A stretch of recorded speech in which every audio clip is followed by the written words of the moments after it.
Everyone, কেমন আছো সবাই? দেখতেই পাচ্ছ এটা হচ্ছে সেকেন্ড ব্লগ। আর আমি ভিডিওটা করেছিলাম মানে আমাদের খাওয়া দাওয়ার পরে। দেখো সবাই নাচ গান শুরু করে দিয়েছে, কারণ এরপরেও খাওয়া দাওয়া আছে। তার থেকে বড় কথা এনজয়মেন্ট মাস্ট করতে হবে এই দিনটা।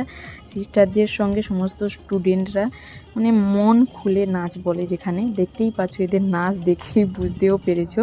আমিও কিছুটা নেচেছিলাম, কিন্তু এতটাও ভালো পারি না এদের মতো। দেখো দিদিদের সাথে দিদিরা বোনেরা সবাই মিলে তারপর চলে এসেছি খাওয়ার জায়গায়। একটু ভিডিও করে নিলাম কাকুদেরকে বলে।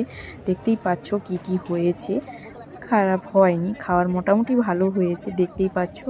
আর অনেক রকমের আইটেমও ছিল, কিন্তু খাওয়ার আর মেন ছিল, খাওয়ার আর খেতে পারিনি তেমন। আর আমরা লাইনেও দাঁড়িয়ে গেছিলাম। দেখো তারপর খাওয়ার নিয়ে চলে এসেছি ফ্রাইড রাইস, চিকেন কষা, মিষ্টি আর হচ্ছে পাঁপড় দেখতেই পাচ্ছ। তারপর আমরা সবাই খেয়েও নিলাম। খুব খিদা পাচ্ছিল কিন্তু তেমনও খেতে পারিনি।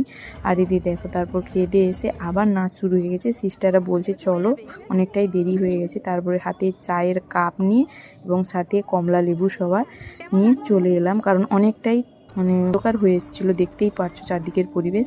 তারপরে বাসে উঠে দেখো আবার আমাদের সিস্টারদের তরফ থেকে আমাদের জন্য 2টো করে পালস চকলেট ছিল, দেখো সেটাও দিচ্ছিল। দিয়ে দেওয়ার পর কিছুক্ষণ বসেছিল সবাই। তারপরে আবার নাচ শুরু হয়ে গেছে, যেহেতু চলে আসবে তাড়াতাড়ি হোস্টেলে, এই জন্য সবাই মিলে নাচও শুরু করে দিয়েছে। আমি তো নেচেওছি। সবাই মিলে খুব খুব এনজয় করছি। মানে এনজয়টা এই মানে প্রত্যেক বছর এই দিনটা আমরা মারাত্মকভাবে করি। আর একদিন হচ্ছে সরস্বতী পুজোর দিন। সত্যি খুবই ভালো লাগলো।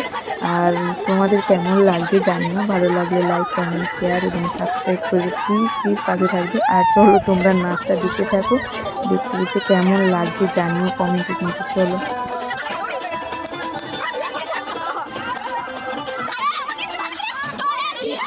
দেখো আমরা সবাই বাস থেকে নেমেও গেছি। আমি বলছিলাম সবার কেমন লাগছে, শর্মা বলছে দেখো তোমরা।